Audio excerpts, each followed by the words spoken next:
This is a presentation on dimethyltryptamine, or DMT. We will discuss what DMT is, why it's so cool, why it's not so cool, and of course, the chemistry. So what is DMT? DMT is a naturally occurring chemical psychedelic which has profound effects on human consciousness. In terms of its chemical structure, it closely resembles that of tryptamine and is a structural analog of certain biomolecules including melatonin and serotonin. The strongest of any psychedelic drug, it is known as an entheogen, which roughly translates to God generated within. DMT was first synthesized in 1931 by the chemist Richard Helmuth Frederick Mansky, but the discovery of the natural product is credited to a Brazilian, Oswaldo Gonçalves de Lima. The natural alkaloid he discovered was an impure version of DMT that contained an oxygen atom.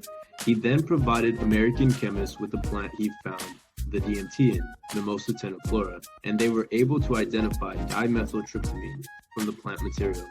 So far, DMT has been found in a host of organisms. In 1956, a psychiatrist named Stefan Sara discovered the hallucinogenic properties of DMT. His study was to investigate the possible biochemical factors in the etiology of schizophrenia. He wanted to use LSD in his study, but due to strict measures, he was unable to obtain LSD. He had two other options, one being bufordine, which was a toad skin secretion, but bufordine had unpleasant side effects, so this left him with the unexplored molecule dimethyltryptamine. Luckily, Sara was not only a doctor, but also an organic chemist, so he was able to synthesize DMT in 10 days, with the help of a recent publication of DMT synthesis. He was the first test subject. Actually, no, his cat was, but let's not talk about that. He had no effect initially because he was ingesting DMT by mouth. It was not until a colleague recommended intramuscular injection that he experienced DMT's psychedelic properties. Here you see how traditional ayahuasca is brewed. There is evidence of ayahuasca dating back 1,000 years. Sara was the first to link DMT to psychedelics, but ancient Amazonians were using DMT in their rituals and drinking ayahuasca without even knowing it. It was used largely for the aid of spiritual practice by the Amazonians. Shamans and curanderos were usually present during the ritual. This is because consumption of ayahuasca comes with purging, and well-trained shamans can help with the process. The traditional ayahuasca brew is made a copy as a monoamine oxidase inhibitor and a dimethyltryptamine source, usually from a plant that varies per region.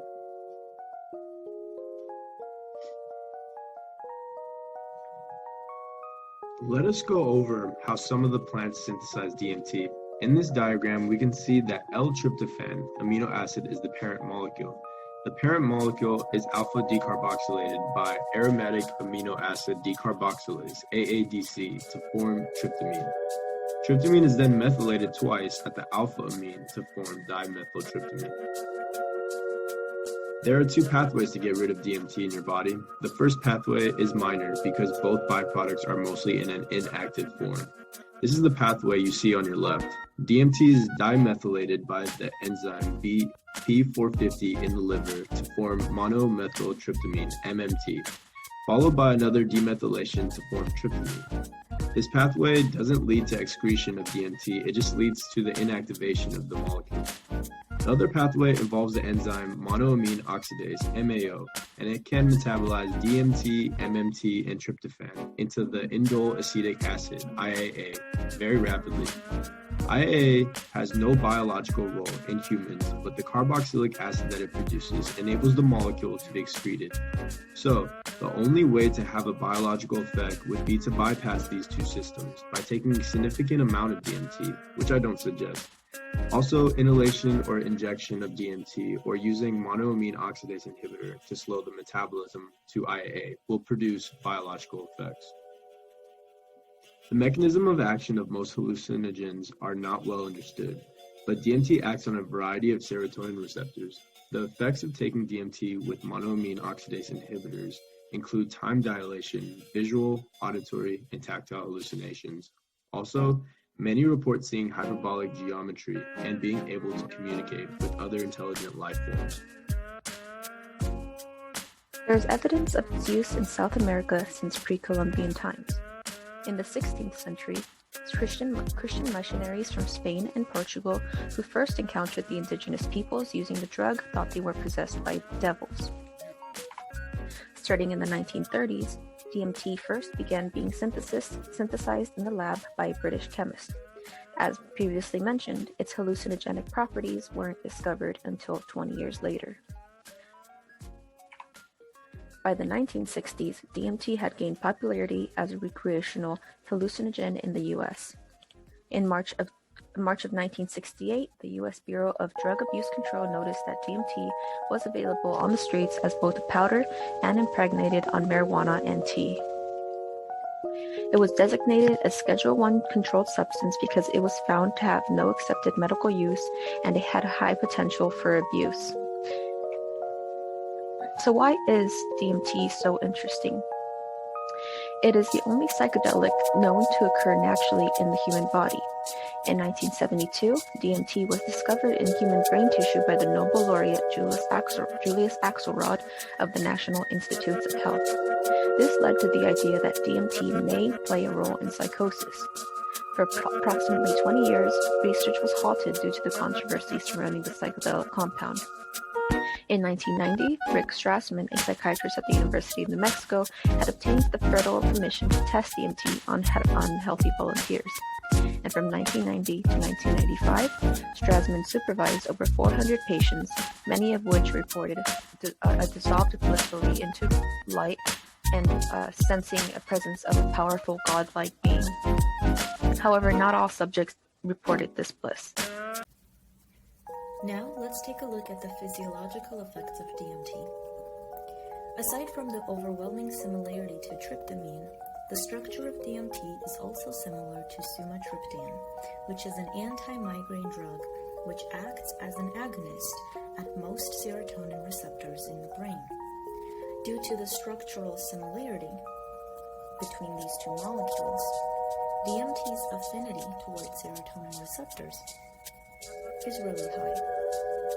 Serotonin is a neurotransmitter that has a large effect on many neurons, and it is associated with feelings of well-being and happiness. These effects are very consistent with most psychedelic effects of DMT that people describe. The mechanistic effects of DMT cause the individual to experience many clinically visible changes as well. Those changes include raised heart rate, raised blood pressure, also dilated pupils, and rapid movements of the eyes. There are, of course, long-term effects of using DMT. However, they are rare. Individuals taking DMT for a very long period of time are said to experience persistent psychosis, paranoia, and even visual disturbances at times. These effects can happen at any time during the day, especially in forms of flashbacks of DMT trips. Many of these flashbacks, as I said before, can happen anytime during the day or night, and they can affect the person's ability to function. Now let's look into the possibility of addiction to DMT. Of course, DMT addiction or dependence isn't as prevalent as addiction to other drugs. However, excessive dependence to DMT can be psychologically harmful to the people that use it. Dependence to DMT usually begins with the need to escape reality. A source of therapy or a source of happiness is the reason why most people start to take DMT on a regular basis. And because of this need to escape the reality that the individual is living, it becomes very difficult for them to stop using DMT if they've used it for many amounts and for a long time. Research shows that constant usage of DMT can lead to the said dependence, and it will cause individuals to keep using it for way longer periods of times and in way larger doses than ever before.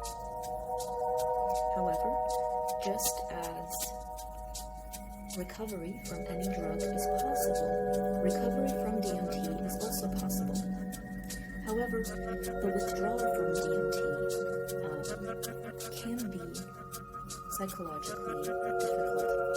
Although it doesn't show many physical changes, it can allow people to experience disturbing psychological events when in the period of time when they are withdrawing from DMT. Thank you for listening. We hope that you've enjoyed our video on DMT and that you've learned something interesting today. Here is a list of our references. Have a good day.